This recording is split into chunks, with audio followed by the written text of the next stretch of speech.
Hello there. It's Friday, November 7th. This is the afternoon shift. I'm Adam-llorens. I'm maxx-fuller. You know what? I can't resist the temptation anymore. I gotta bring it back. You're bringing it back? I'm bringing it back. Yes. I'm maxx-fuller, a.k.a. Max Joe Page. Yes.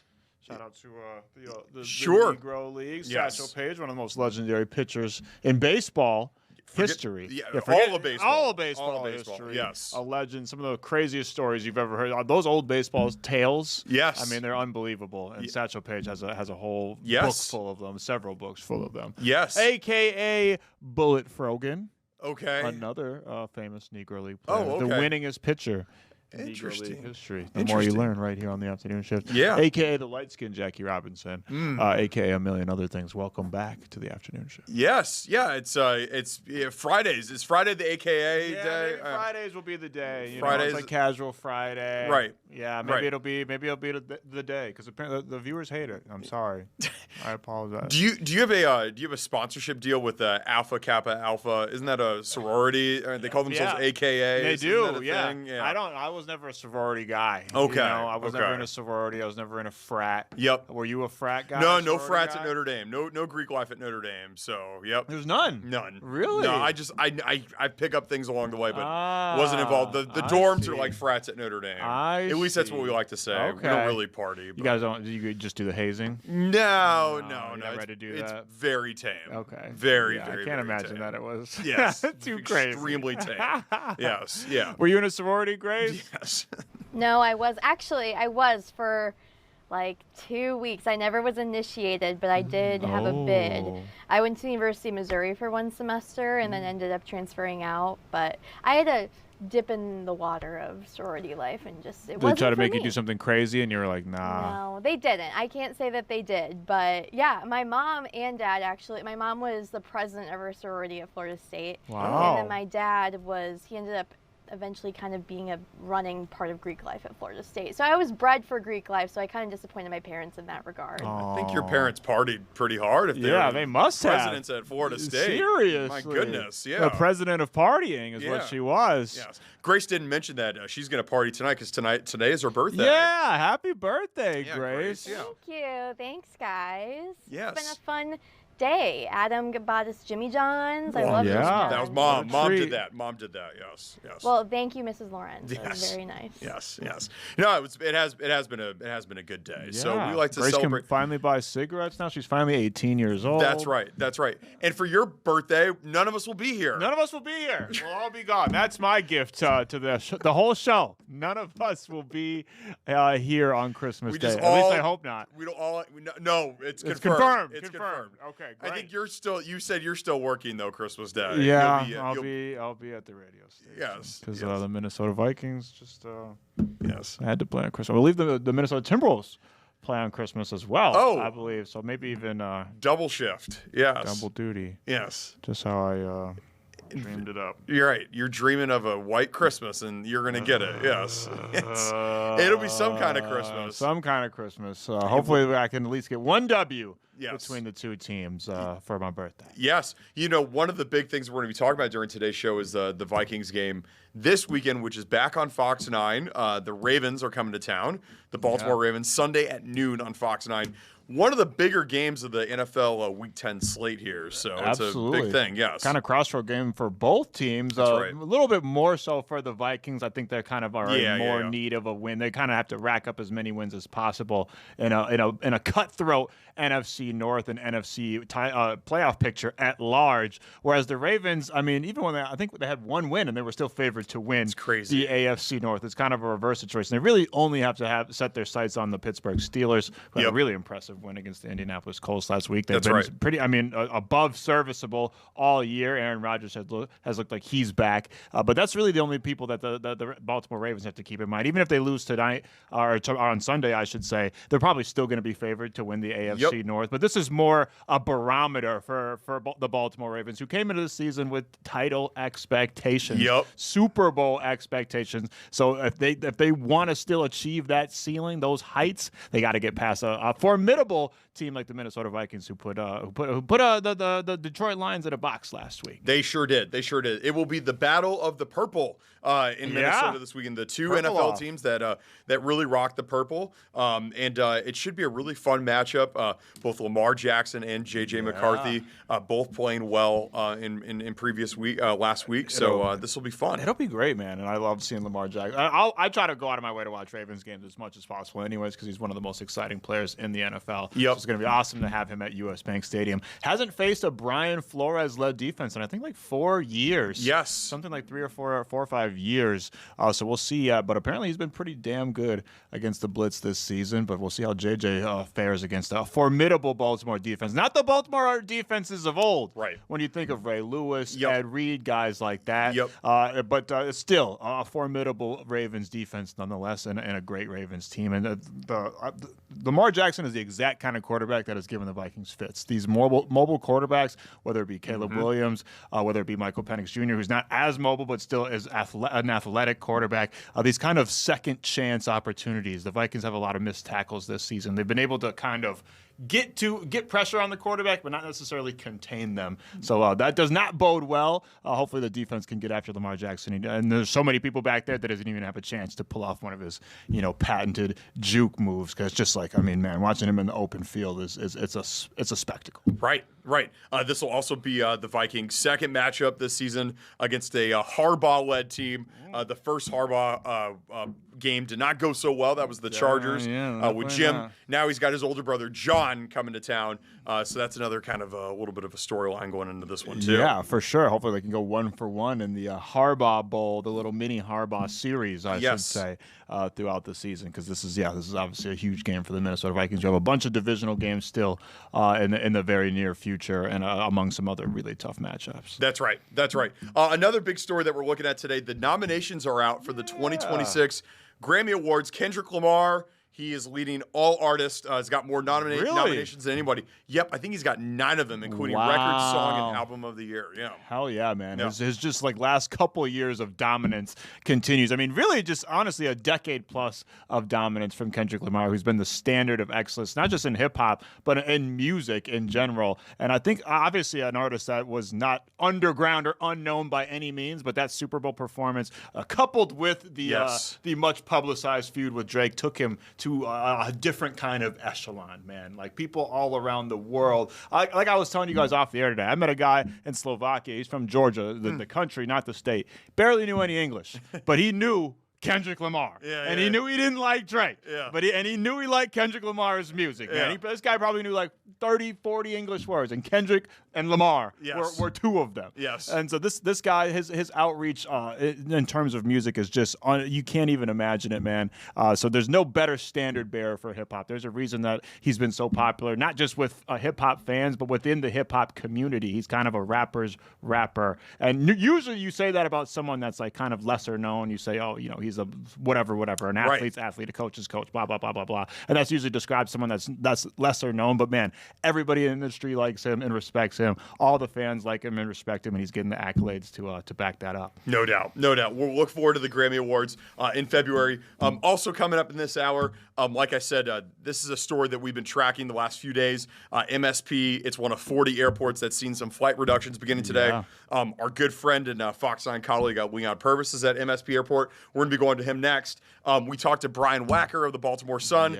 Gave a little Ravens-Vikings preview. And then Joel Reichow, he was the top U.S. men's finisher at the New York City Marathon this past Sunday. Holy cow. He'll be joining us in studio. It's awesome. He's running the marathon in about 2 hours and 9 minutes. How is that even possible?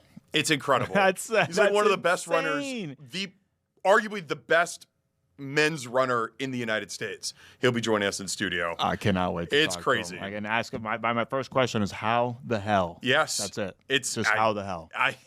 Hopefully he has an answer for that. Leon Purvis live at MSP Airport is coming up next. Don't go anywhere.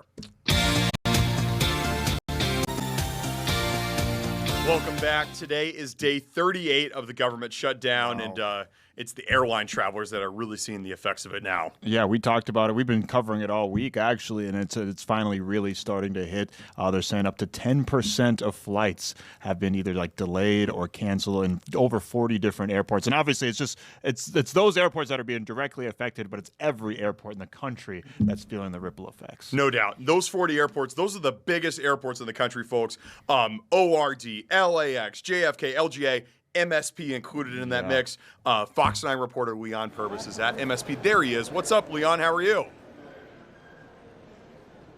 Hey, Adam and Max, I'm good. Just here at the airport, and I don't know if you can actually see it behind me. There's people actually checking in to their flights. Also, some people out the Delta desk. So it seems like a pretty busy evening so far. What's the sense there? Are you seeing a lot of passengers that seem like they're stranded or frustrated? What's the sense that you're getting there?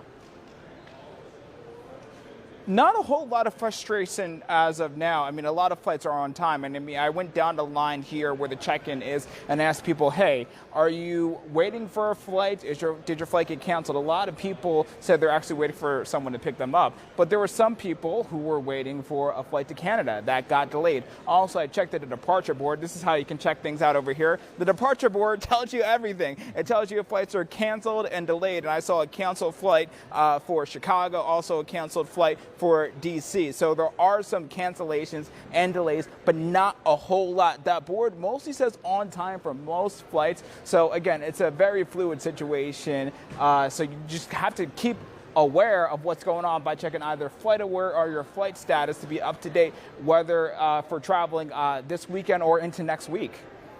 Leon, are there more cancellations to come, or are we kind of do we have the gist of it for at least the next couple of days?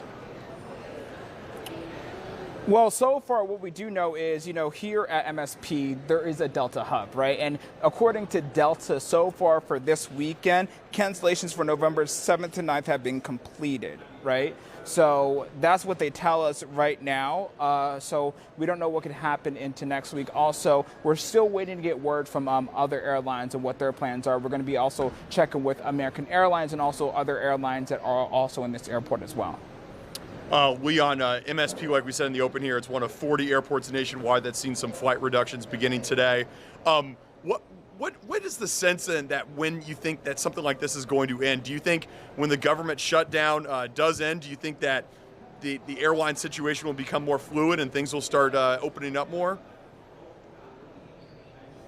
That's a great question. Actually, someone I talked to last night, because I was here last night, someone I was coming from Florida had said that they're actually anxious on whether they'll be able to fly back home on Monday. And they said they believe everyone in Congress should get their act together so workers can get paid and so there can be smooth air travel. But right now in Congress, it seems to be a standstill on both sides of the aisle, and no one has budged as of yet. Leon, I know you're mostly focused on the Delta hub right there. What is Delta's response to all of this been? How are they making things smooth for travelers that may be experiencing these kind of delays or cancellations? Exactly. And one thing that Delta is doing, the fare difference waiver expanded to include book travel through November 14th. And also, they're updating customers throughout the day and throughout the weekend on their flight status. And they also are pointing to customers to go to Flight Aware. So, again, it's a fluid situation all the way around each and every day. And a lot of people are having angst and anxiety over this uncertainty when it comes to air travel. Leon, perhaps the most important question for you, will the Eagles be able to fly to Green Bay on time? Is that flight going to be on time? Oh, my God. Well, I haven't checked their Instagram or social media just yet, but I'm pretty sure that the Eagles will get to Lambeau Field in time for the Packers game.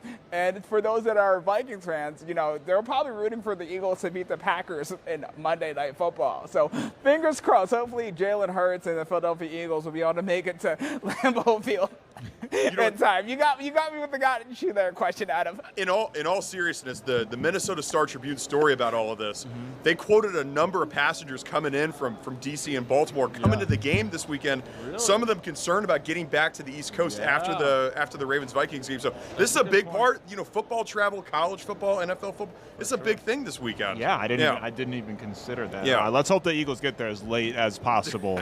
Again, I can't root for the Eagles. I can't root for the Packers. I hope hope they both lose, Leon.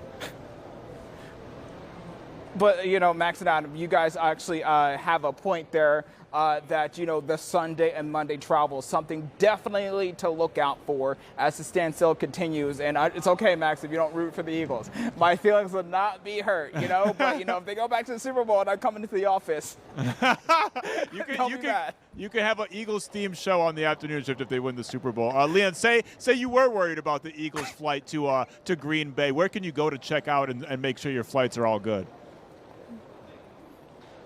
Well, FlightAware is the best way to check. And again, the departure board that I just showed you guys earlier. And also just check your flight status with your airline, whether it's Delta, whether it's American. And again, I'm going to show you this departure board again. Whenever you come to MSP, you can go right here to this departure board to see what your current flight status is. Also, a lot of the airlines are also texting and emailing customers to know what their exact flight status is. And I can even see it from here. The white means that flights are on time, right? And then the yellow means that it's a delayed time or a canceled time. So, between the white and the yellow, that's what you have to look out for when you're looking for your flight number, what city you're going to, and to see what the status is. So it's right here on the departure board, right as soon as you walk into Terminal 1. That's where we're at MSP right now.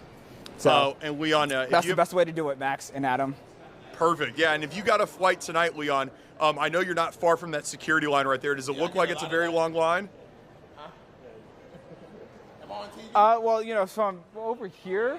The line doesn't seem to be super backed up. I've flown out of this airport before. Actually, we had a closer look at the security line. I've flown out of this airport before, and usually the security line is more backed up typically when I travel. So because I'm not traveling today, maybe it's just a shorter line today. Who knows? But yeah, so it doesn't seem to be super backed up right now. As you can see, people are actually going through there pretty smoothly right now as you see them entering in. So again, today is the first day of this 10% cut of flights. So it could, ramp up over the weekend or into next week. There's a lot of uncertainties. So make sure that you're checking everything if you plan to travel this weekend or Monday. Hey, Leon, where would you go if you could catch a flight anywhere right now?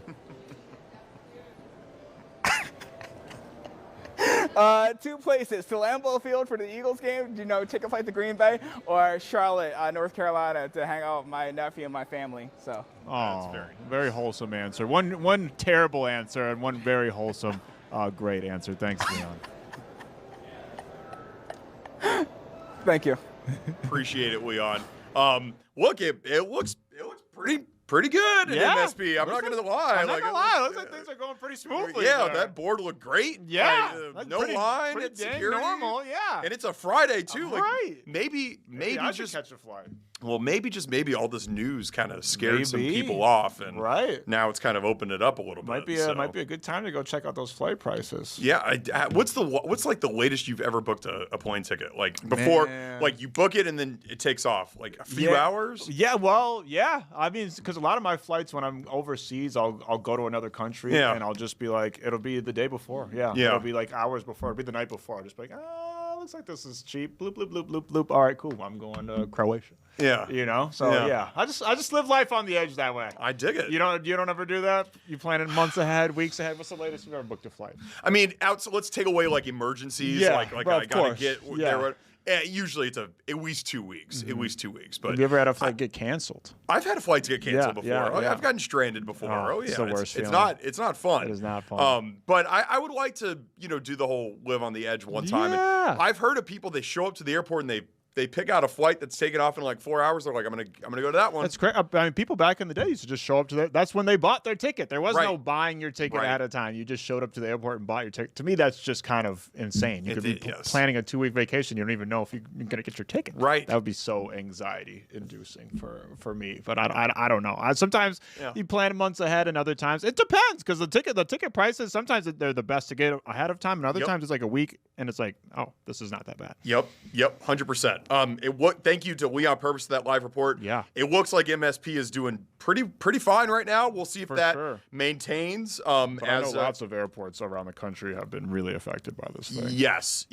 And shout out to all the people, all the employees at MSP for keeping it looking great like it is right now. Right. MSP consistently gets ranked, if not one of the top airports in the United States. And I think days like today are really reasons why. So for sure. I mean, again, consistently ranked as one of the best airports in the country, probably in the world, I would bet, as well. And then they're making sure everything's all smooth right now. I think I'm reading right here that only 4% of domestic flights are set to be cut today. International travel is not really being impacted at this time. On Tuesday, they say the number is going to get jumped up to 6%, kind of increasing every day until that full 10% drop in air traffic control by Friday. But again, I don't know if we mentioned this at the top, but they are meeting right now. Yes, they are convening right now, and I believe they're going to vote on possibly ending this government shutdown. And of course, if that happens, we'll get you right to that. All the latest news and information on that from all the experts. But hopefully, I can get this thing figured out, man, before it gets to that 10% mark, and we can get these air traffic controllers the money that they rightfully have earned. Yeah, I feel like stuff like this. It wouldn't surprise me if something like this happened in a couple hours, like Friday, like late afternoon. I feel like news like this always kind of just gets breaks, kind of like. With our luck, it'll happen right at 5 o'clock. Yes. Come on, government politicians. I mean, come on. Right. You can do this. Right. The next hour. You can do it right now. Minutes, right? You can do it right now. You can do it right now. Yes. I'm not going to trip about it. You know, I will gladly give up the reins to the experts so they can break all of that down, because that would be amazing. Then hopefully they can. I've read mixed, conflicting things. Some people have hope. Some people say it could keep going for longer, but let's hope, because there's forget the politicians, leave the government, the politics out of it, leave the he said, she said, they said, whoever said out of it. The people are getting affected by this. Yeah, people aren't getting paid. People aren't getting paid. People are going hungry. And it's not just one. Yeah, people are not getting their SNAP benefits. People are not getting paid. And now it's not just the one paycheck, which is already, could be colossal for a lot of people. A lot of people are living paycheck to paycheck, especially that second paycheck. Man, we got to get this thing figured out. We got to get it figured out ASAP. Absolutely. We will continue to cover the government shutdown here in the afternoon shift. We're going to move to previewing the Ravens-Vikings game. We are going to talk to Brian Wacker. He is the lead Ravens reporter for the Baltimore Sun. Coming up right after this. This should be a good combo. Behind enemy lines. That's what we're calling this series. We've been calling it. You've been getting a great guest every single week from all these competing markets, and no better person to talk to than Brian in Baltimore. Yes, Ravens-Vikings preview coming up next. Don't go anywhere.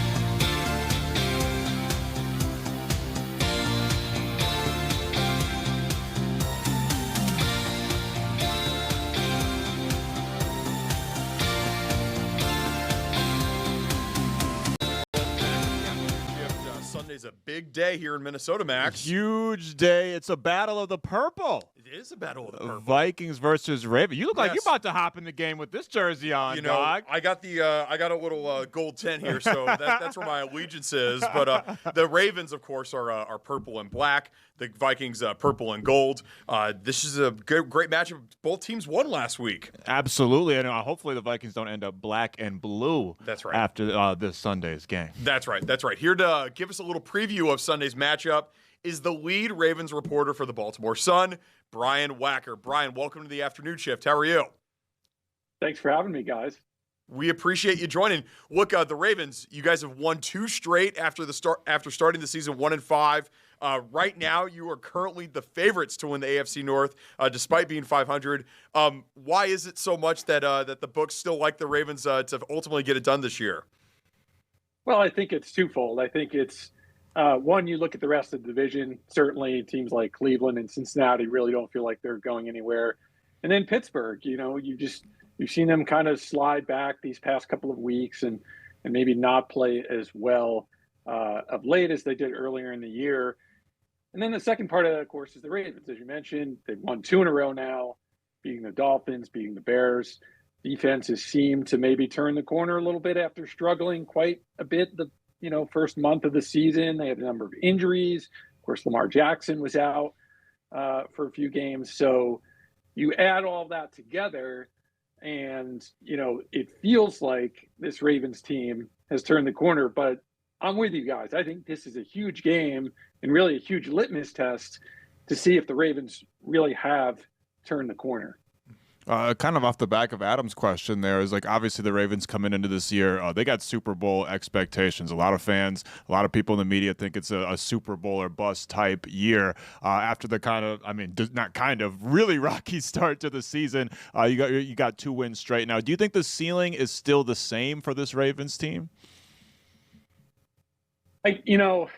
That's a good question. I think that's a lot to ask at this point. I mean, certainly I think the expectation coming into the year was, certainly from outside the building, Super Bowl or bust.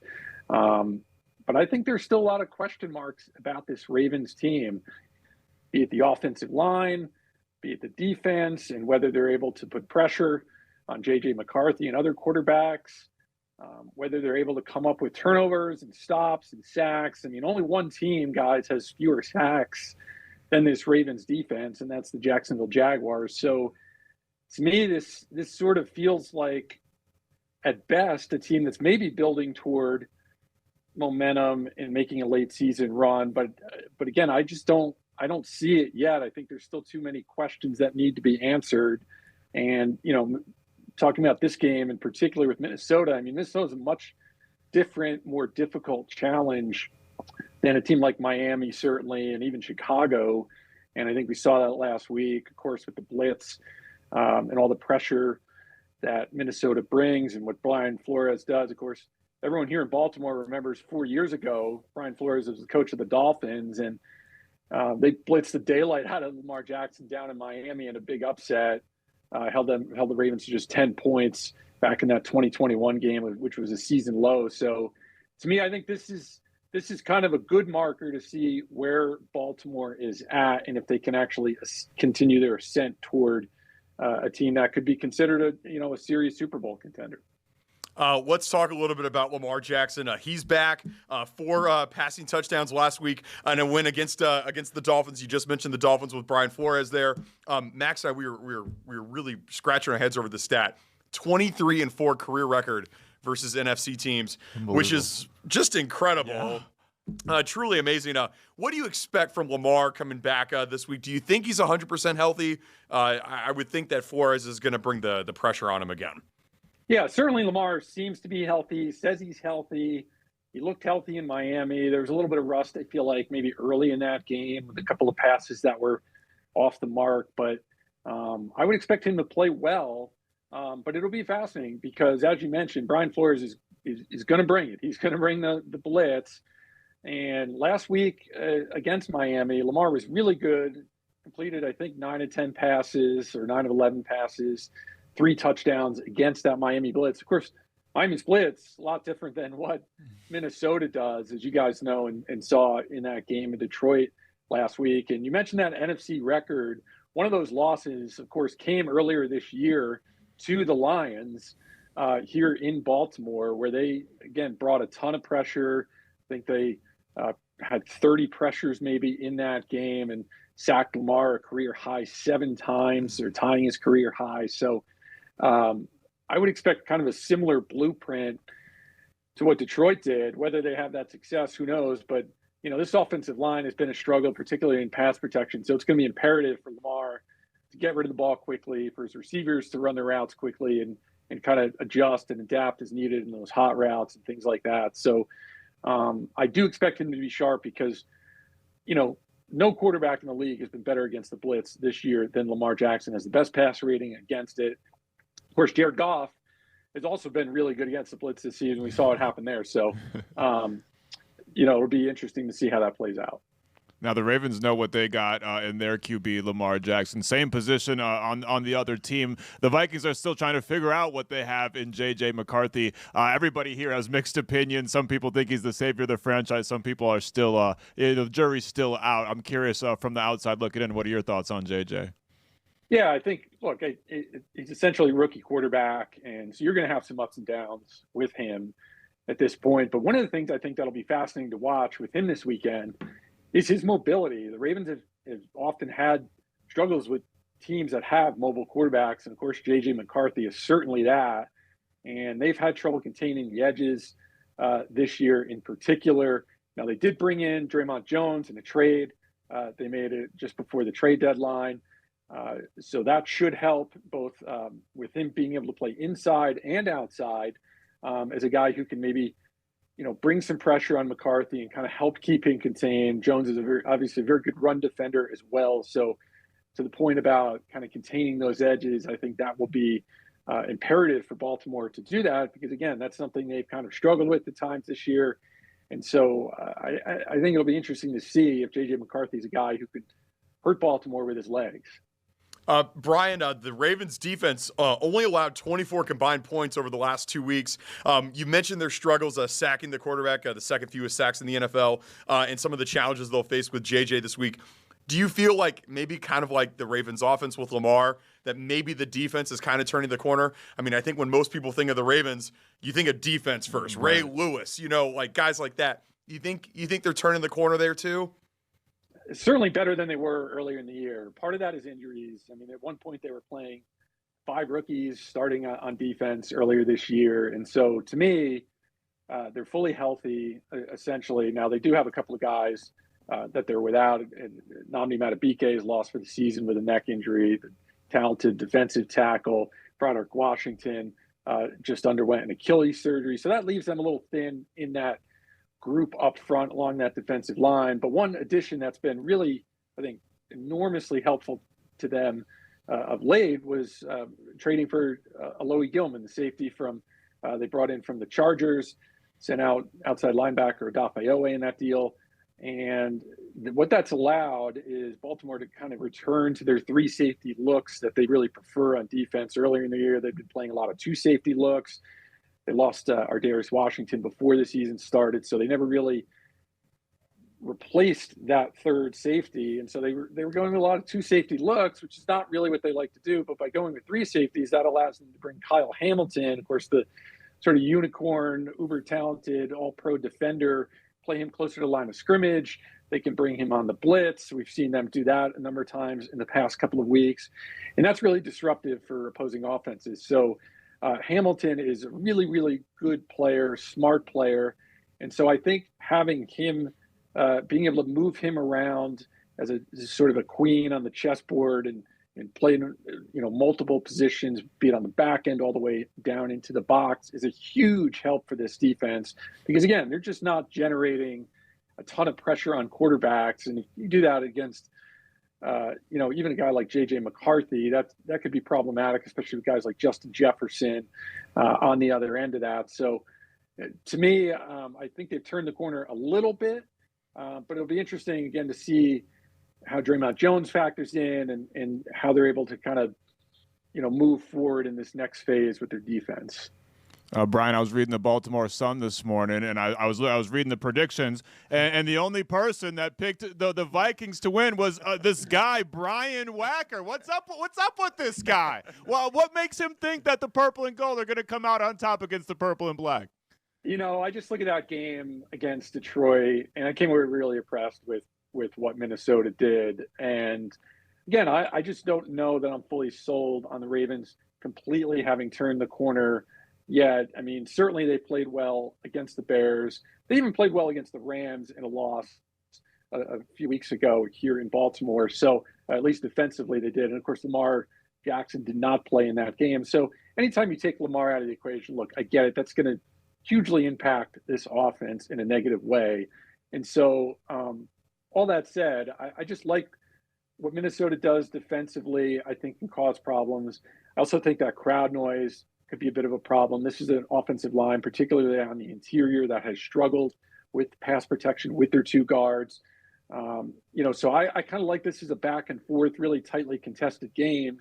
And you don't really see the Ravens too often kind of come out on the other end of those really close games. Usually they're a very good front running team. They kind of like to put teams away early and then kind of hang on or just step on their throats a little bit. So to me, I like Minnesota at home with that defense. J.J. McCarthy playing, pretty well. He obviously made some mistakes last week, but I think he played well enough. And I just think with Justin Jefferson and what Minnesota does defensively with all those defenders, is going to be a little bit of a problem for the Ravens. Brian, finally and most importantly, can you send Max some crab cakes from Maryland? Well, you certainly look. If you're going to get crab cakes, you want to get them in Maryland. You don't want to get them in Minnesota. No but if you guys have any great restaurant recommendations on Minnesota cuisine, it's been a few years since I've been there, so looking forward to coming back in that environment. And I think this is, you guys said it at the top, I think this is a game, a really big game for both teams, trying to kind of make their way forward, and we've seen some progress, and it's a good litmus test, really, kind of for both teams, it feels like. And so, I feel like this is going to be a really, really good game and an important game for both clubs. Awesome, Brian. Thank you so much. You're the lead Ravens reporter for the Baltimore Sun. Safe travels here to Minnesota. We'll look forward to the game on Sunday. Grab a Juicy Lucy while you're here. Yes.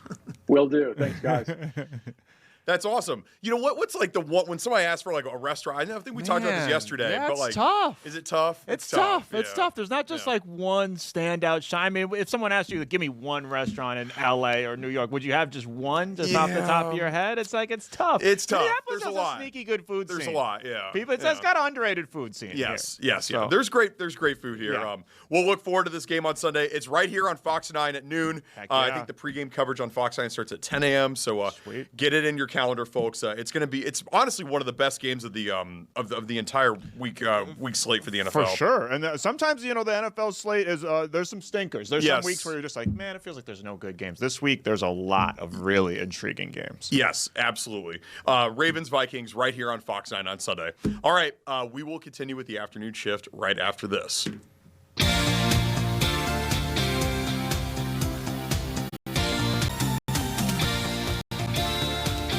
Back to the afternoon shift. Max, it's not often that we could say we have like one of the top athletes in the United States in studio with us. You every day. Me. That's right. How could I forget? Seven-time Afro picking champion of the United States. Get it right. Yes. How about the top American men's finisher at the New York City Marathon? That's also pretty damn impressive. Pretty good. He's from St. Paul. His name is Joel Ryko, and he joins us here on the afternoon shift. What's up, Joel? How are you? Hey, doing good. Thanks for having me on. Oh, dude, the top U.S. men's finisher in the New York City Marathon. You got your medal on there.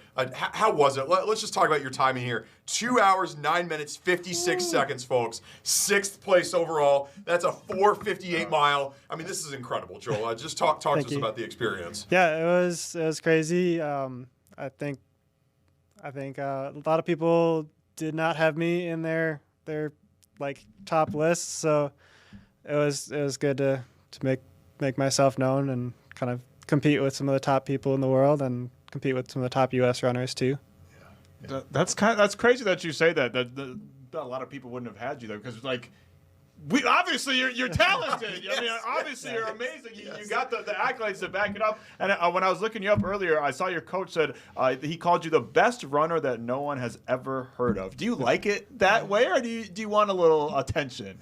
I mean, even if nobody knew who I was, I never got noticed, I would still love competing. But it is cool to get some recognition now, and it obviously helps like with brand image and things like that. Right. So I really appreciate all the love that I've gotten from everybody from this performance.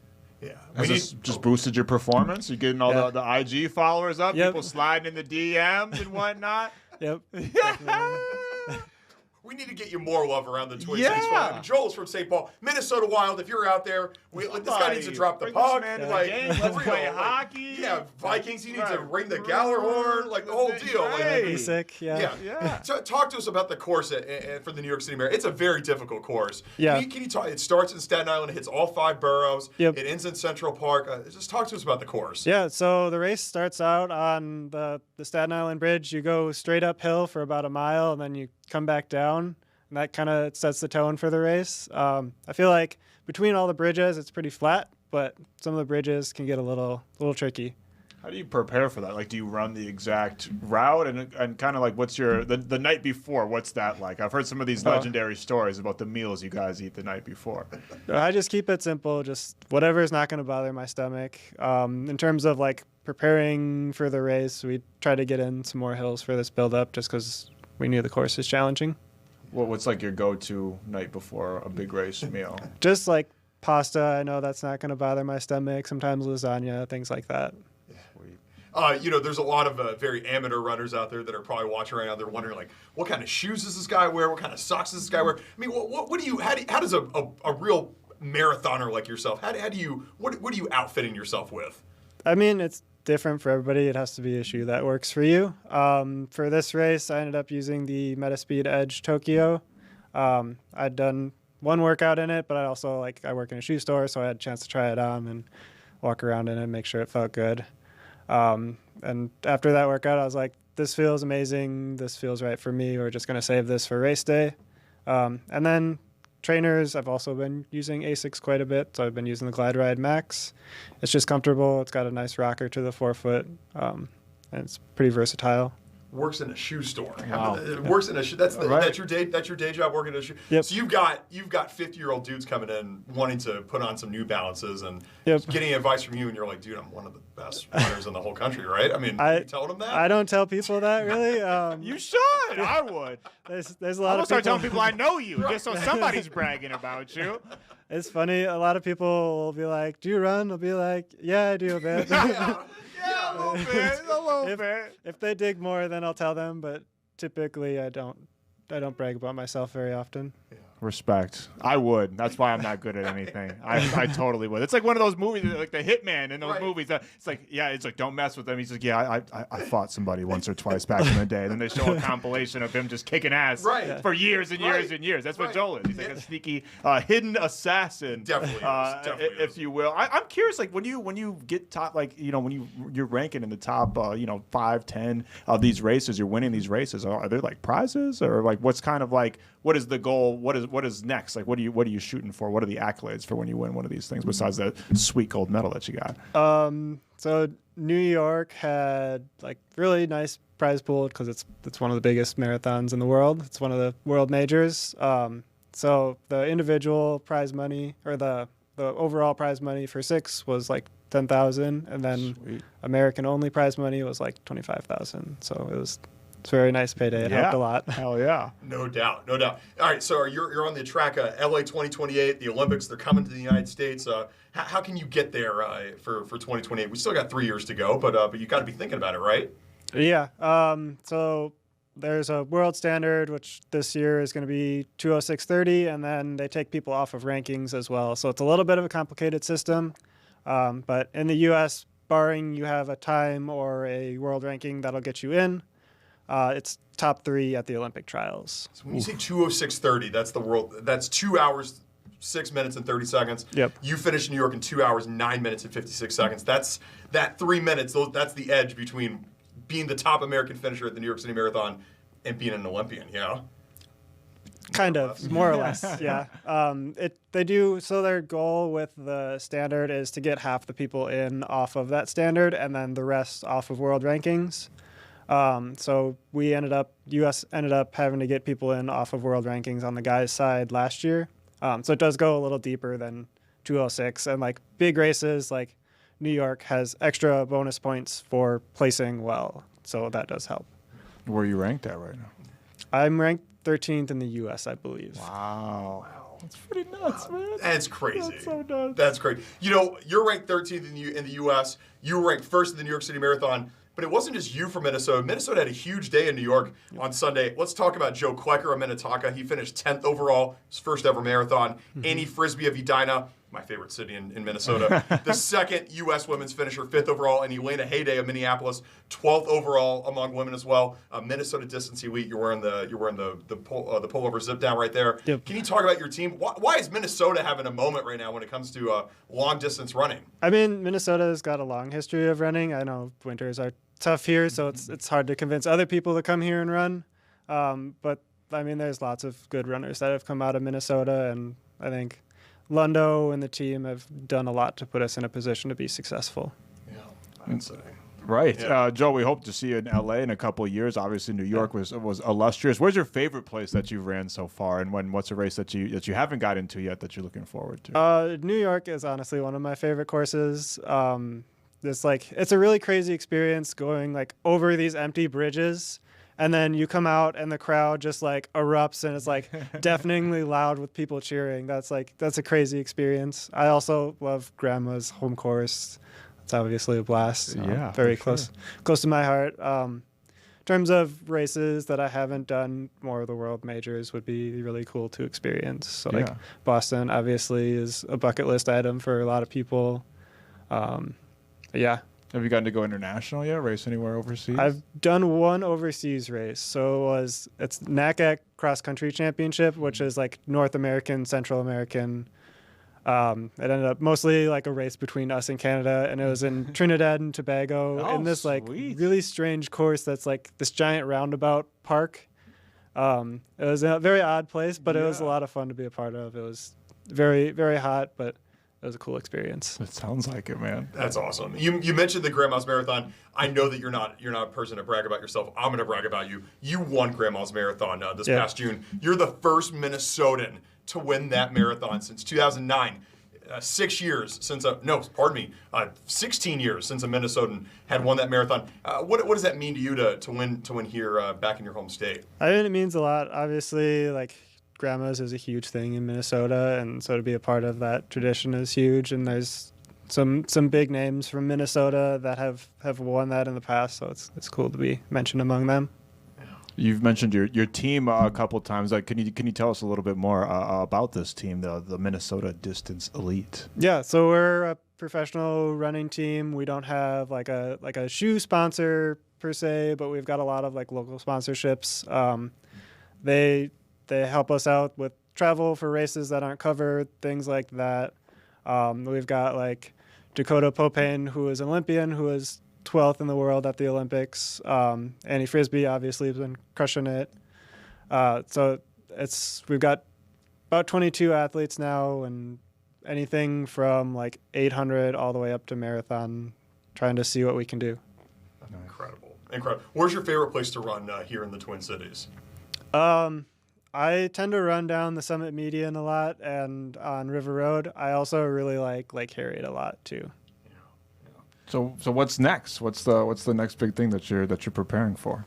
We're still trying to figure that out. Might be like a Boston or London, and then hopefully come back for Grandma's Full. It's a quick turnaround, but I think it's worth doing. What is usually like the training camp, like the ramp up? Like how long do you usually take to like in serious mode when you're going up for one of these big ones like this? Usually like 4-ish months. It varies kind of how things line up, but like 3-4 months is typically a pretty good amount of time, and some of that's building up, and then usually like last 2 months to 6 weeks is a little more marathon specific, where you're getting some of those longer, harder efforts in.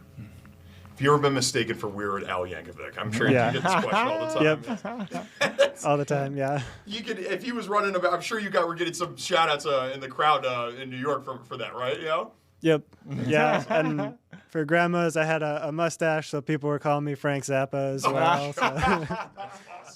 That's awesome. That's funny. Joel Ryko, you are, in my eyes, the best runner in the United States. I know the rankings say you're 13th, but my gosh, like the top U.S. men's finisher at the New York City Marathon. Number one in our hearts as well. Yeah. Number one in our hearts. All the best to you. Thank you. Wishing, and hopefully we get you to the Olympics and to LA. That would be amazing to see you perform there. Yeah, be a dream. Awesome. Thank you, Joel. We appreciate you. Yeah, thanks for having me on. Yes, thanks. More to come from the afternoon shift after this. I think we're going to be picking some NFL games, Max. Let's do it. Yes, yeah. Maybe Joel will be ringing the Gower horn on Sunday. Yeah, maybe. Should be, yeah. You watch football, Joel? I do watch football, yeah. I'm a Vikings fan. Okay, yeah. All right. What do you think about the game on Sunday?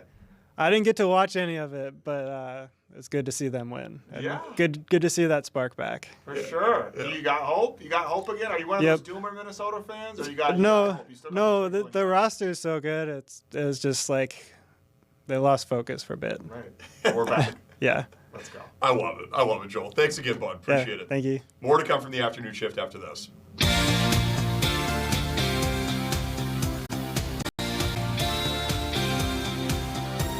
Welcome back to the afternoon shift. Max, we called an audible. Speaking of football. This is live TV, and sometimes you gotta call the audible. Yes. And make a change. Yes. We are gonna go to a very important initiative that Fox is really profiling here. It's called Make Camo Your Cause. It's a campaign to end veteran homelessness.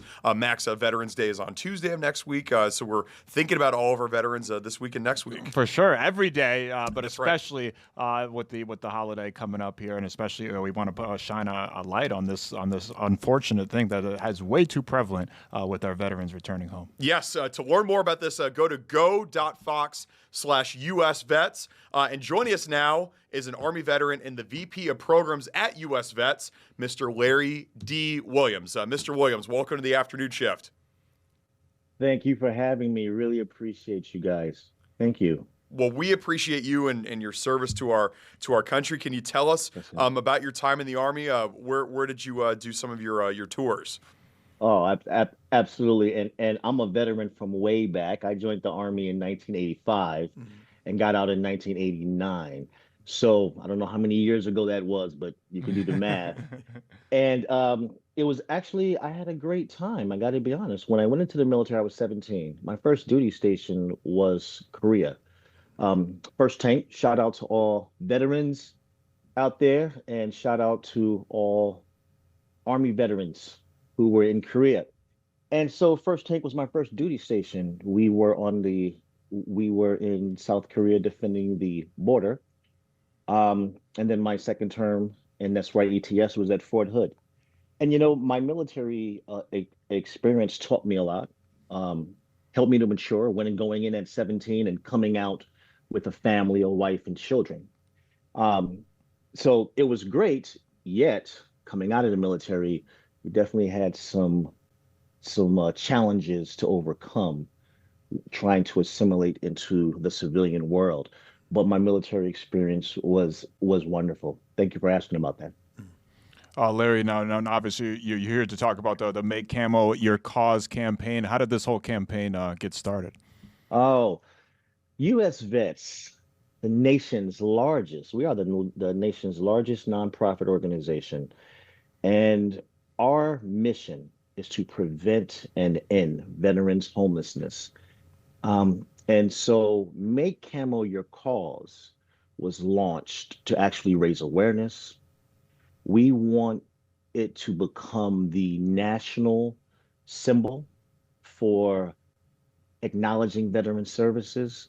We want camo to become a national signal for gratitude for veterans. And so US Vets launched the campaign, Make Camo Your Cause. And we realized that on Veterans Day, we celebrate veterans across the nation. Yet at US Vets, every day is Veterans Day. But we're asking all to wear camo on Veterans Day. Showcase your camo. Please take pictures. You see this tie right here. This is a nice camo tie. I even have a camo hat that I'm going to put on my head that's on our website. It's actually a nice hat too. But we're trying to make camo the nation's symbol for veterans' gratitude. So on Veterans Day, when we're out with our families, we're having parties, barbecues, we're at events, we're speaking, our local leaders, politicians, news anchors, people in the community, Minnesota, when Veterans Day coming, we're out in the community, wear your camo, take pictures and post them. Hashtag honor US Vets. And what we're hoping for, we are hoping for a blanket of camouflage across the nation, showing our veterans, telling our veterans how much we appreciate them, how much we adore them. Thank you for your service. Where would we be as a nation today if it were not for the veterans who served yesterday, right?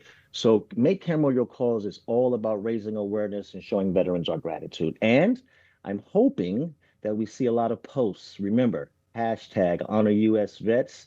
And please go to our website and purchase some camo off of our store. Like I mentioned earlier, we have some great camo swag, and I'm wearing a few pieces now, my hat and my tie. And guys, thank you for allowing me to spread a little awareness about US Vets and our Make Camo campaign cause. Thank you. No doubt, Larry. No doubt. What impact have you seen firsthand from the organization? How is it helping to end veteran homelessness?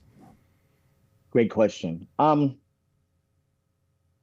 US Vets, our staff, we have great staff. We've been around for 35 years. And our staff show up every day. They put their boots on and we go to war. And that's how we look at homelessness. We go to battle trying to end it. But what progress have we seen? Well, when I first started in this field 20 years ago with U.S. vets, there was probably about 250,000 homeless veterans on the streets of the nation. I'm not sure of the exact number.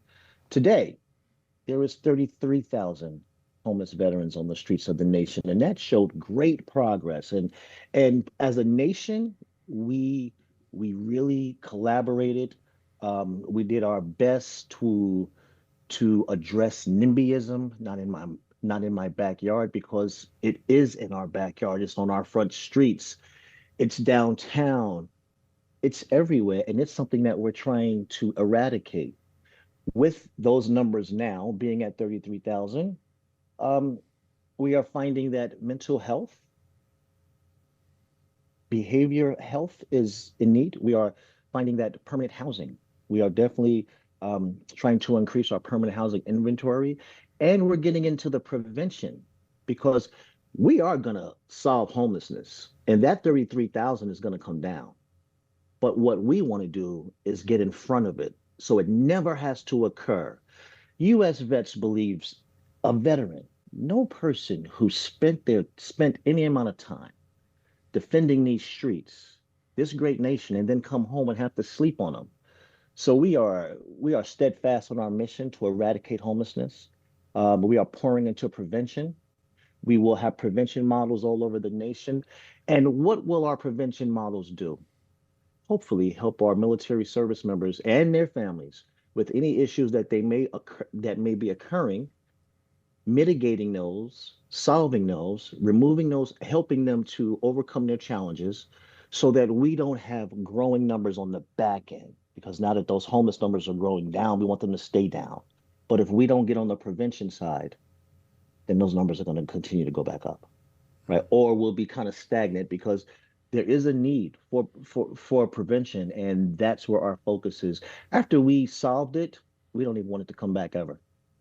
I love the confidence right there. We are going to solve it. We could just feel the passion and commitment to solving this issue just brimming through the screen. So we appreciate all the work that you guys are doing. Why is it that so many of our servicemen and women out there find themselves faced with homelessness here in the United States? That's a great question. And we at U.S. Vets, we realize that homelessness is real, and I don't want my answer to get misunderstood. There's a lot of core issues that go on prior to one becoming homeless. The healing is the key, but it takes time to get to the healing. So you asked, what happens? How does homelessness happen? Lack of affordable housing.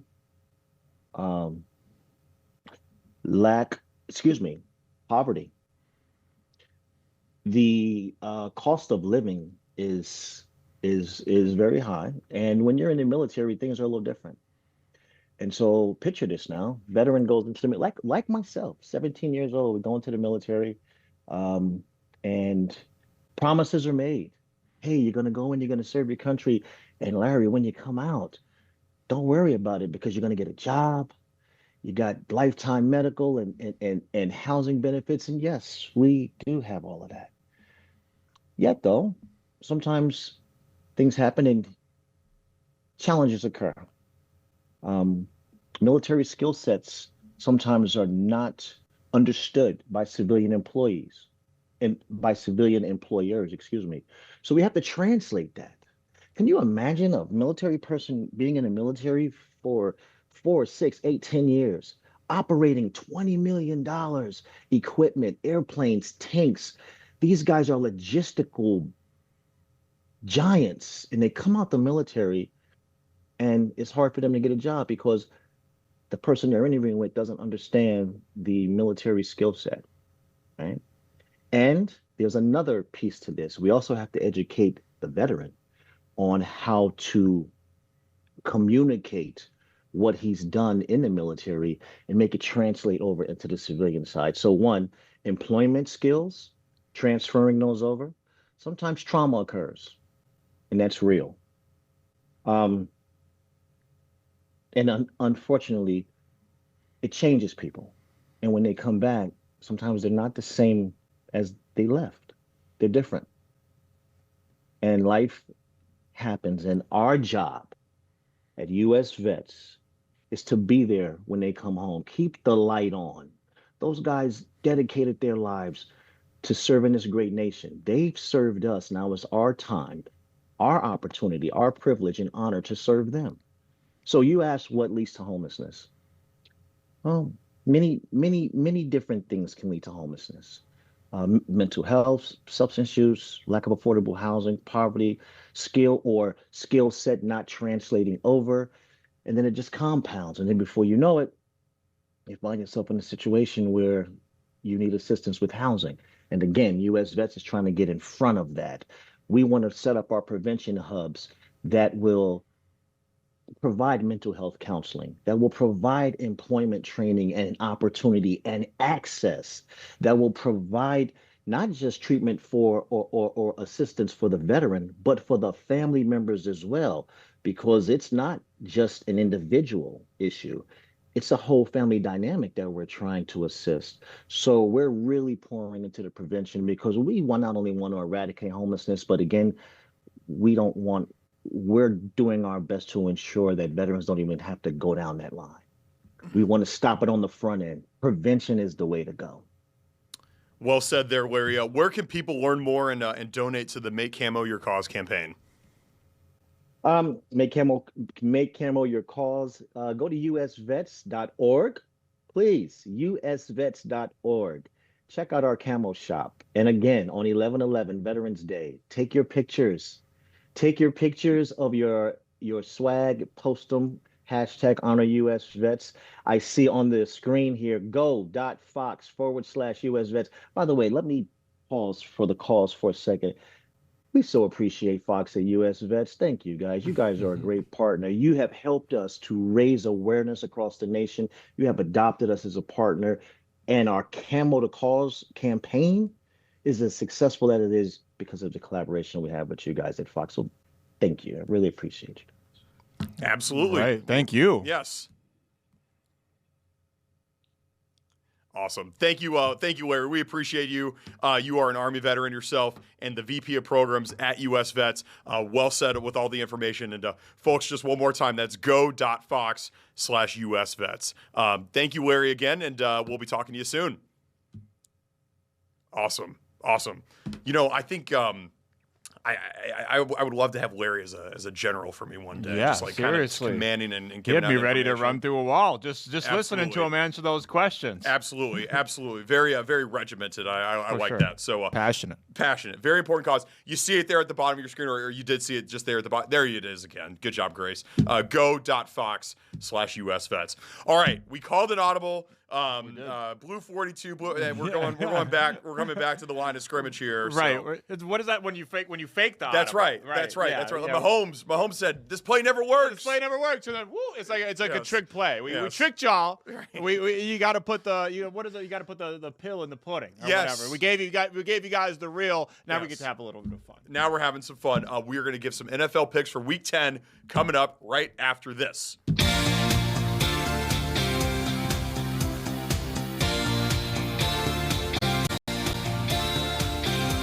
Welcome back to the afternoon shift. We're just 48 hours away from the new NFL slate. We have a game in Berlin, Germany on Sunday morning. Wow. Yes. So Who's that? The Colts. I forgot who the Colts are playing there. They're playing somebody from Berlin. I know Sauce Gardner is going to be making his Colts debut. Oh yeah, that's right. The The Falcons. Falcons. Yeah, so Falcons. That'll be an exciting matchup for the good people of Berlin out there. Yes. So that, and then it's a full slate on Sunday. We have talked about the Vikings and the Ravens there. I think we made some picks. And, I think we kind of we were doing the bid. We're on TV in Minnesota. We gotta pick the Vikings. We gotta pick the Vikings. Kind of pick the well, Vikings. you would actually pick the Vikings. I would have actually picked the Vikings. You maybe would have picked the Ravens. Brian Wacker is picking the Vikings. Exactly. And so if Brian Wacker is picking the Vikings, who are we to not pick the Vikings? He works for the Baltimore Sun, and he's picking the Vikings. I would also say, based on this line, and the Vikings are a 3.5-point underdog. It leads me to believe that the Vikings are probably the correct side. Yeah. Because I think that there's a lot of people that feel like Lamar Jackson and the Rams are just going to steamroll. And so I think the Vikings are probably the correct side, but I think this is a stay away for me. It's a stay away game. I don't blame you, man. It's a tough matchup. If the Vikings look, obviously it's kind of like Dr. Jekyll, Mr. Hyde. You know what I'm saying? If the Vikings look like how they did against the Lions, this could be a super hyper competitive game. Most of the games the Vikings have been in this season have at least been close, even if they came out on the wrong end of the game, on the wrong end of winning, I should say. But it's still this Ravens team, man. When they're playing at full strength, they are a force to be reckoned with. And again, Lamar Jackson is the exact kind of quarterback that gives the Vikings fits. But I got a feeling that Brian Flores has something dialed up real special for old number 8. No doubt. That'll be fun to watch and see what happens there. Right here on Fox 9, by the way, at noon. Pre-game coverage starts at 10 a.m. here on Fox 9 on Sunday. Okay, let's move to some of the other games. We got the Patriots at the Bucks. This is sort of two teams I feel like that a lot of people think might be pretenders, but they're both right in the mix there.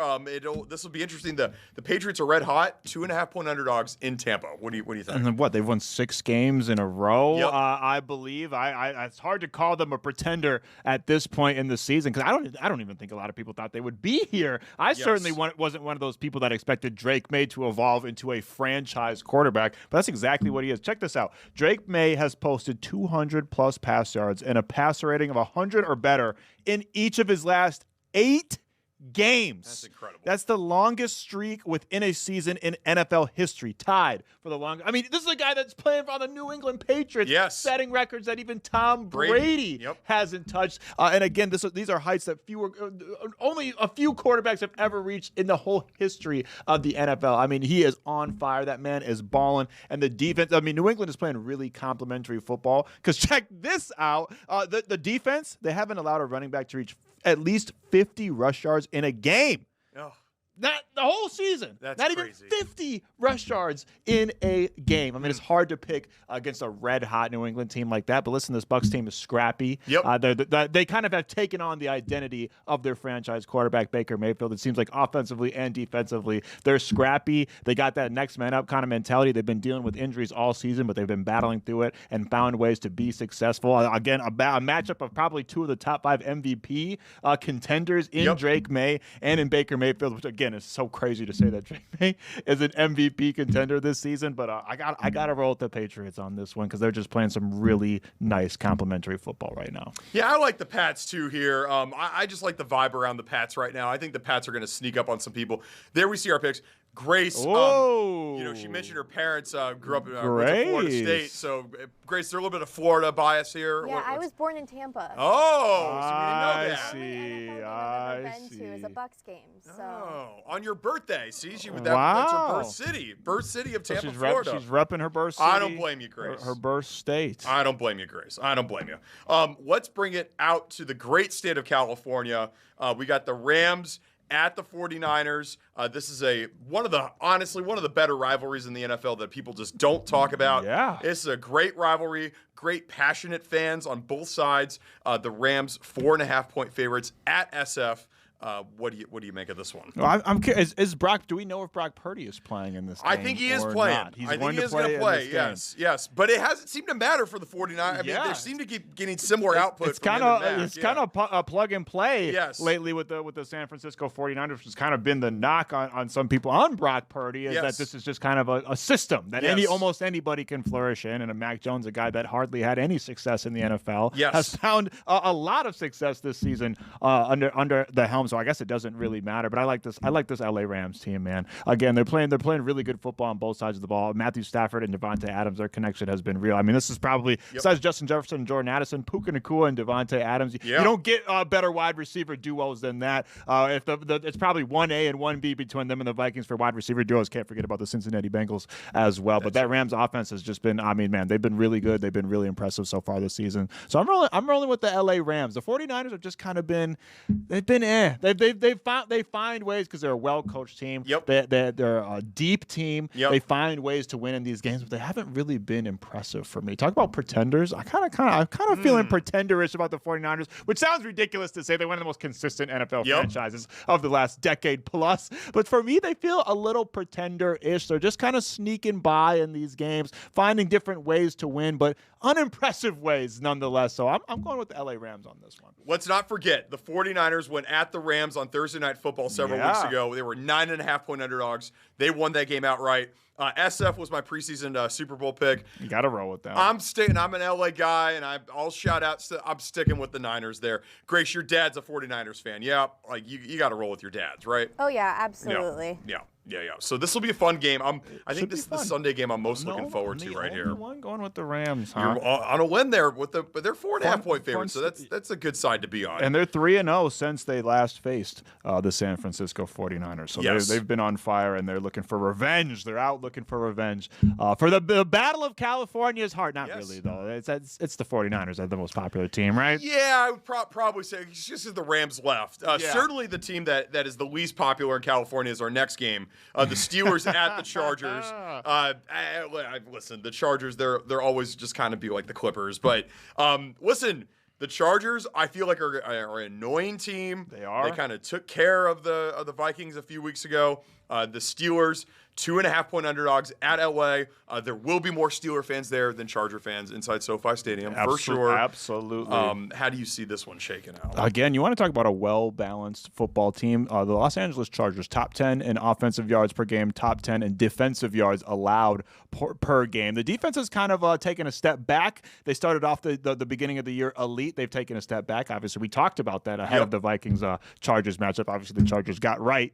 For that matchup, the defense did their damn job against the Minnesota Vikings, but they had an unimpressive stretch there in the middle of the season, but they seem like they're kind of turning a corner here. But the thing for me is the Los Angeles Chargers offensive line. Is their offensive line going to be healthy? And it doesn't look like they're going to be. You should see the stats for this offense. But when Joe Alt is out there and when there's no Joe Alt out there, it is a night and day difference. So basically, the key to this game is Joe Alt playing. If Joe Alt is playing, the Los Angeles Chargers will probably win this game. If not, it's a rough go. So it's all about keeping Justin Herbert upright. And this Steelers team, man, they're coming off of a really impressive. I would say they were probably underdogs, upset win against the Indianapolis Colts. A team that a lot of people think is the best in the NFL, at least a top 5 team. And the Steelers team, again, they've been kind of up and down throughout the season, but Aaron Rodgers has been serviceable, and I think they have really nice. The one weak point of this Chargers defense is their secondary. And the Steelers,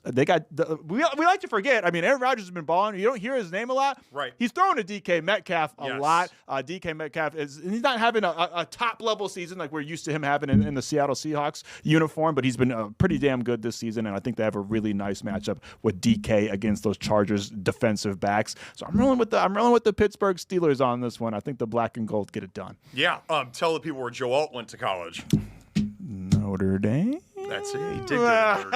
You knew that. I knew that. I was biting my tongue when Brian was talking about Kyle Hamel. He was waxing poetically. I was like, I'm not going to do it. You're not going to do it. I'm not going to do it. I'm rolling with the Steelers, too. I just like the consistency of the Steelers. We're all aligned Everybody's on this Steelers van. We're all aligned on the Steelers on that one. It's going to be a really fun slate, everybody. It's going to be a lot of fun this weekend. And, absolutely. Yes. Because sometimes there's only 1 or 2 games that are really interesting, but there's a whole bunch at noon that are interesting. There's a couple at 3 that are interesting. I'm not sure what the Sunday night game is, but we know Monday night is Eagles-Packers, so that should be a lot of fun as well. Yes. The Monday night game is probably the best one of them all. Yeah. And if you have YouTube TV, hopefully you can watch it. Hopefully that ends and the government shut down. Seriously, let the people watch some football. Damn it. For real. Television and pre-recorded television. Sometimes we have technical difficulties. That's right. We had a conversation like you were just seeing there from the Minnesota Historical Society all about the Oregon Trail. We had some technical difficulties, but we believe it's all ironed out and everything's ready to go. And we loved the conversation so much, and Oregon Trail means so much to the people of Minnesota and the people around the world. We decided, let's just run it back. It was that damn good. Yes. Let's just run it back. Most of you guys didn't see half of it anyway, so we're not even running it back. We're playing it for the first time. Let's roll that tape, Grace.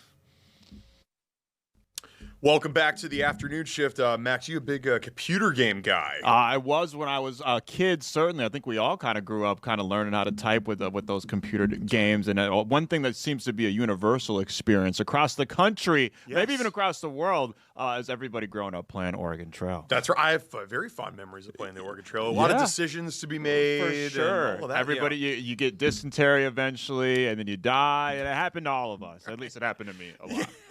Yes. I didn't know that this game was invented right here in Minnesota. It's pretty cool, yeah. Absolutely. And the most popular version of the game is celebrating its 40-year anniversary. Yeah, that is awesome. That's awesome. We have Jacob Roram here from the Minnesota Historical Society to tell us more about the Oregon Trail. Jacob, thanks so much for joining us. We appreciate it. Oh, my pleasure. Can you just tell us what makes the Oregon Trail? It has such a lasting impact. It's been around for decades now, and people are still talking about it. Why is that? I think there's a couple of reasons. One, I think the game itself gave kids opportunities to sort of have autonomy, try different things, different results, a little bit of that slot machine effect. The decisions you make affect the outcome, and people wanted to keep playing it. So I think it was compelling in that way. But another big reason was Minnesota and a state agency that was created here called MEC, the Minnesota Educational Computing Consortium, that really made that game accessible to so many kids around the country in the 80s and 90s.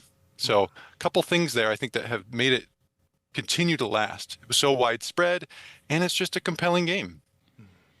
Jacob, could you dive a little bit into like how it was created here in Minnesota? Because I think a lot of people don't know. You would just assume, you hear Oregon Trail, you probably just assume that it was made, in Oregon. Yeah, maybe it's in Portland or something like that, but it was made right here in Minnesota. Could you give us a little bit of the lore behind the creation of the game? Absolutely. Yeah, I myself am from the Pacific Northwest. That's where I grew up. So I just, assumed it was a regional thing. But no, it was actually 1971. 3 student teachers who were studying at Carleton College. They created the original version of the game. One of them was studying history and had been assigned an opportunity to teach a lesson about westward expansion. And he thought, how can I make this fun for my students? And he sort of was trying to devise a board game that simulated settlers' journey on the trail. And his roommates, who were both studying mathematics and had done some computer programming classes, came in and said, this could make a really good computer game. And he said, really? And so they went and they programmed this computer game. It was all text-based back then. This is 1971. This is very early computers. And put it up on their junior highs that they were teaching in, those school computer networks, and kids started playing it.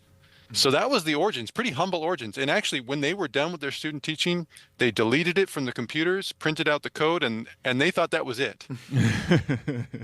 Little did they know 50 years later, people would still be playing it. It's incredible. Hey, Jacob, can you just tell us sort of the premise of the game? Maybe there's people out there that don't know, or they just need a refresher like me. It's been a long time since I played, but I have, again, such fond memories. What was the premise of the Oregon Trail? So the premise was originally, what Don Rawich, one of the original creators, he was trying to simulate that journey that settlers took across the trail for his school kids. And so it's really about putting people in the shoes from that perspective. And you have to make decisions. You have to figure out what the resources you're going to take so that you can successfully make it to Oregon. You have to think about decisions along the way. You come across a river. How are you going to cross it? You have to manage your resources along the way. Oh, you lost some food. Now you have to go out and hunt.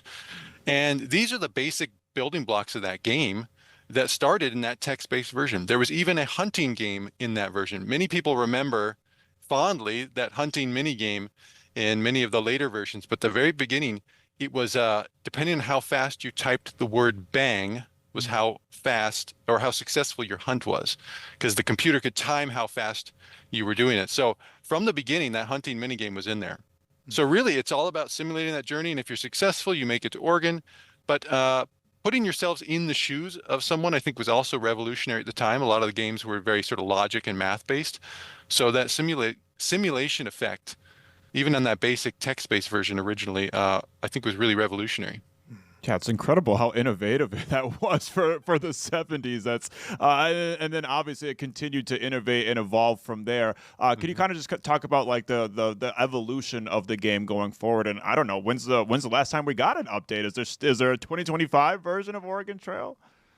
Well, yeah. So that original text-based version, they thought it was just going to be for a few weeks at the schools they were teaching at. But right around that time, Minnesota was creating a state agency called MEC, the Minnesota Educational Computing Consortium. The goal was to provide access to computers for school kids around Minnesota. Now, when we talk about computers, back then, we're not talking about personal computers. We're talking about mainframe computers.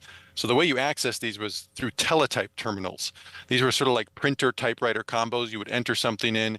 It would relay via phone line to a centrally located mainframe computer and then relay back. So much different.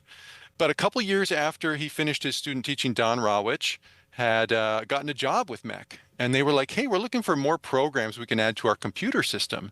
And he said, you know, my buddies and I created this program about the Oregon Trail. At that time, it was just called Oregon. Mm-hmm. And they're like, sure. And he's like, okay. And he uploaded the code to their system. This was a time when the idea of creating and marketing software that you would sell and get royalties on was not a thing. I mean, they were just trying to create software that people would use, period. So unfortunately, those three original creators, Don Rawich, Paul Dillenberger, and Bill Heineman, never got to see a lot of the profits that came later with the game. But once MEC had it, they kept evolving, they kept iterating, and when the personal computer came around, they created versions for the Apple II originally, and then later for PCs on Windows, on DOS. And yeah, that's the version that many people think. 1985 was that first fully graphical version. And there are some newer versions. The last one came out in 2021. So Really? They're still going. It's no longer part of MEC. MEC dissolved in the 1990s, but it's still going. That's incredible. Awesome. I think there's a certain nostalgia of playing a computer game. It's something that, frankly, kids today probably don't know. Our producer, Grace Henry, that's out there in the back, today's her birthday. She's in her early 20s. She probably didn't play computer games growing up. Probably not. She probably doesn't even know what a personal computer even looks like. Yeah, I know. It's incredible. Do you think that there's people out there, Jacob, that like playing this because it kind of brings them back to childhood and brings them back to maybe a simpler time in their life? Oh, absolutely. I think 100%. I think one of the things when we remember this game, we're thinking about childhood. We're thinking about some of our earliest experiences with technology and computers. We're thinking about classroom computer labs. It's sort of all wrapped up in that. So, it came at a time when a lot of people were introduced to technology for the first time. So it is sometimes the first time they were using a computer may have been this game. And so when we look back on it now, we're thinking about those fond memories of childhood. And of course, a technological world that's very different than today. No social media, no internet. And it was a very different time. And sometimes I think we think, well, that was a nicer time. A little less bombardment from everything that comes along with today's tech world. No internet, but I feel like getting dysentery was kind of one of the first in real life memes, it just became, it was a thing that happened to every single person. A shared cultural experience was getting dysentery on the Oregon Trail. Yes. And obviously this was a smash hit, and it spawned a bunch of other kind of similar versions, right, in different settings.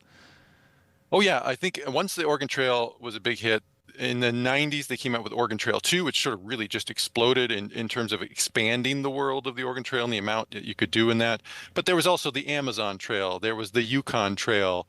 There was one called Africa Trail, which I think was about bicycling across Africa. And then they had a bunch of different games. MEC produced games like Number Munchers, if you have familiarity with that game. Lemonade Stand. Oh, yeah. All sorts of things. So they were just pumping out educational technology software. And at one point, there was school districts, about a third of the school districts in the nation were subscribing to MEC's software, which is why, again, it seems like everyone played this game. Lemonade Stand was a MEC invention. That game also came from Minnesota? Yes. I have very fond memories playing Lemonade Stand as well. That's really incredible. Jacob, what's the Minnesota Historical Society doing to celebrate the Oregon Trail and all the accomplishments of MEC? Well, we just wrapped up a couple programs to sort of talk about this with our audiences, but there's more to learn. We have a great resource on our website, Minnepedia. It's the sort of Minnesota Encyclopedia, and we have a great article about the Oregon Trail there that you can learn more, and there's links. And I'm going to recommend a couple things that aren't actually MNHS, but there's a great documentary on Twin Cities Public Television called Trailheads, which talks about those origin stories. Highly recommend people to check it out. But yeah, there's always more to learn. There's also a lot more to learn about Minnesota's tech history. I think a lot of people don't know we were a big computer innovation state. And that was part of this, the Oregon Trail is one part of that larger tech story. So get out there and start digging in.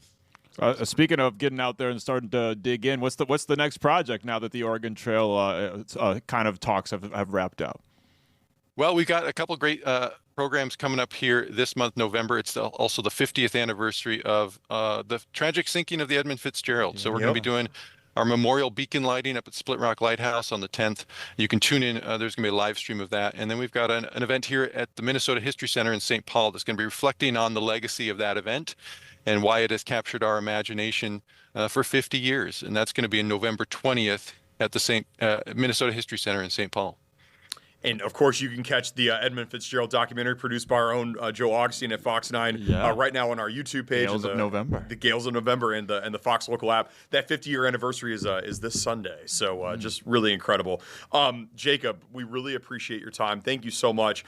Bringing back a lot of memories thinking about the Oregon Trail and Lemonade Stand for me. Just really incredible stuff here. Well, great. Thanks for having me. Thanks, Jacob.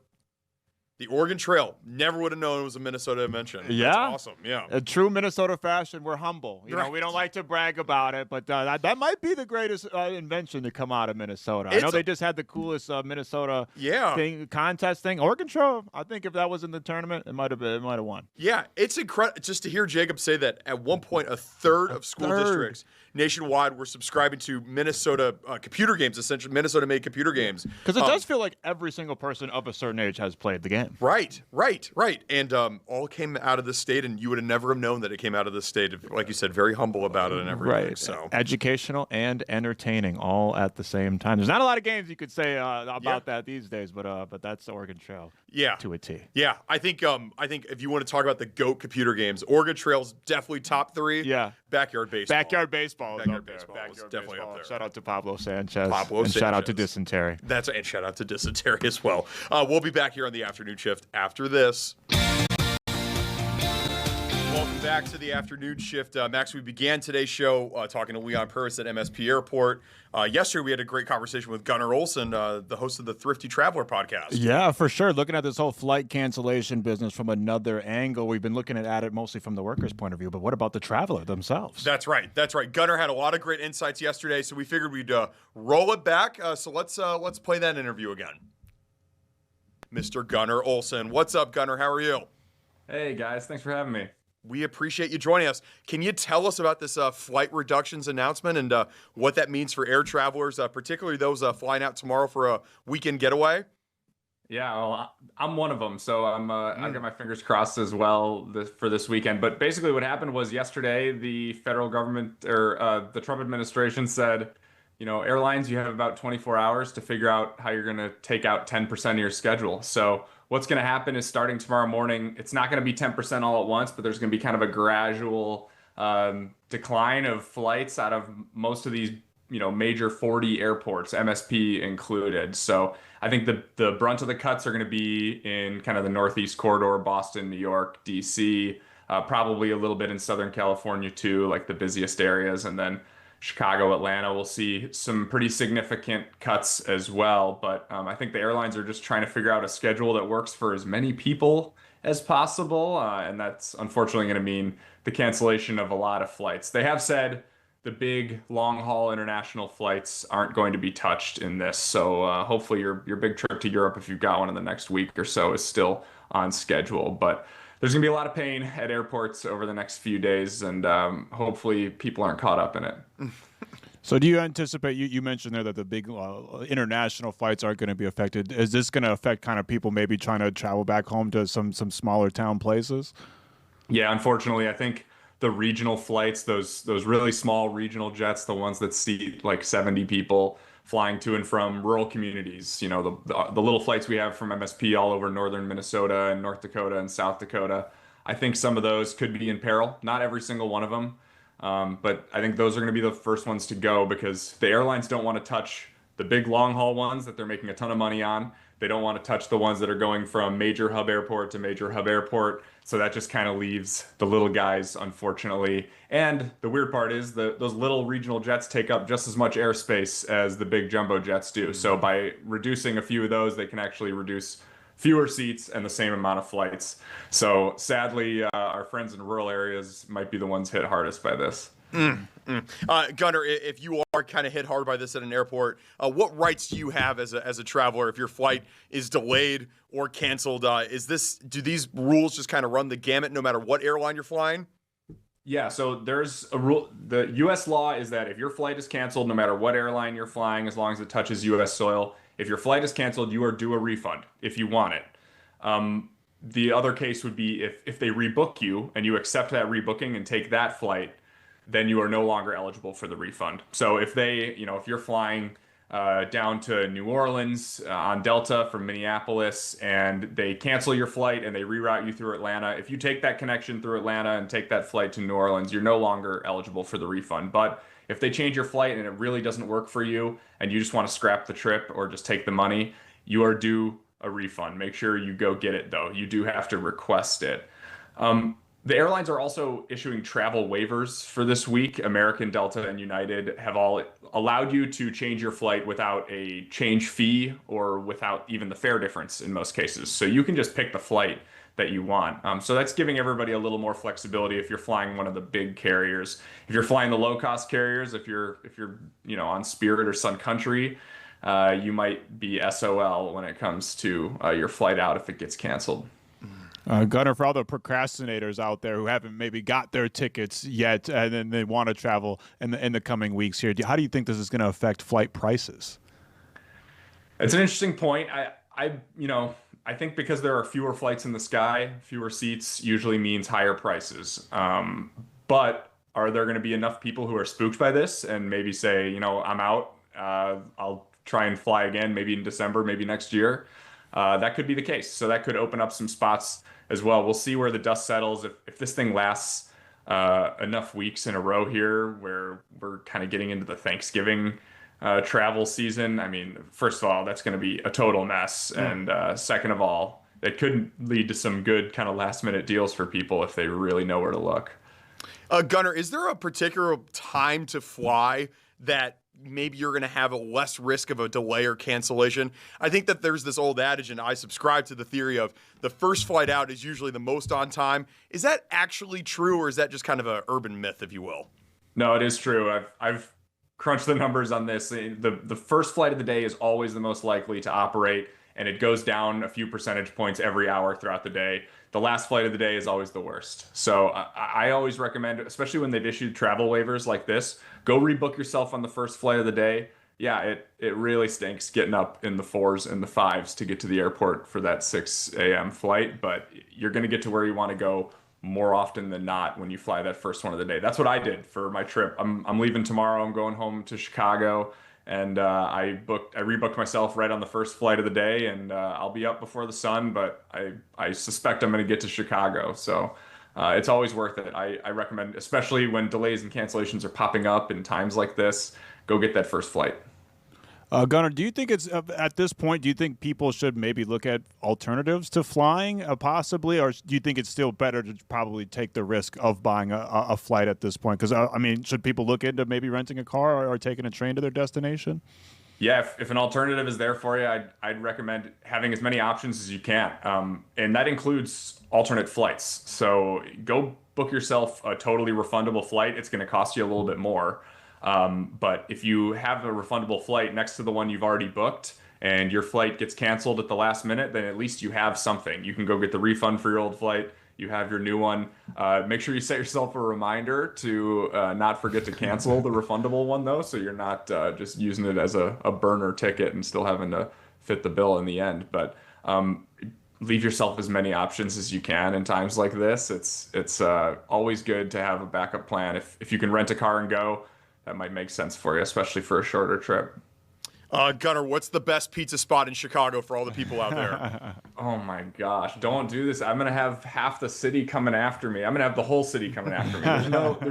There's no answer to this question that's not gonna get me in trouble. But if you're visiting, just go to Lou Malnati's. They're gonna do you right there. You'll do just fine. What happened to Pequods? What happened to Pequods, Gunnar? I'm trying to keep the secrets. That's why I don't want the locals all over me, man. They're coming for you if you give away their secrets. They will. Pequods is excellent pizza. Excellent pizza. Gunnar, we really appreciate you. Thank you so much for the insights. All the best to you, and hopefully you get everything safe this weekend to Chicago and back. Thanks so much, guys. Hopefully, Gunnar made it to Chicago. Right, yeah. To be determined. But Yes. I'm assuming that he made it. He's a thrifty traveler. Yes. One way or another, I'm sure that he made it down to the Windy City. Yes. He was on the first flight out. We appreciated him being there. We appreciated everybody for tuning in all week. It's been a great week. It's been a hell of a week. I feel like we've really covered. We always say we've covered it all. We've been all across the gamut, especially all the flight cancellations and delays. Shout out to everybody traveling. Yep. Shout out to everybody working at airports, because that scene it doesn't sound like it's an enviable position to be in for anybody on either side of the coin there. No. And shout out to the good people at MSP. We on purpose the live shot at the beginning of the show today. Looked great. No line in security. The board looked pretty clean. So hey, it's the best airport in the country for a reason. Yes. Even in the middle of a government shutdown, it's still going. MSP is operating at full strength, or at least it looks like it is. Absolutely.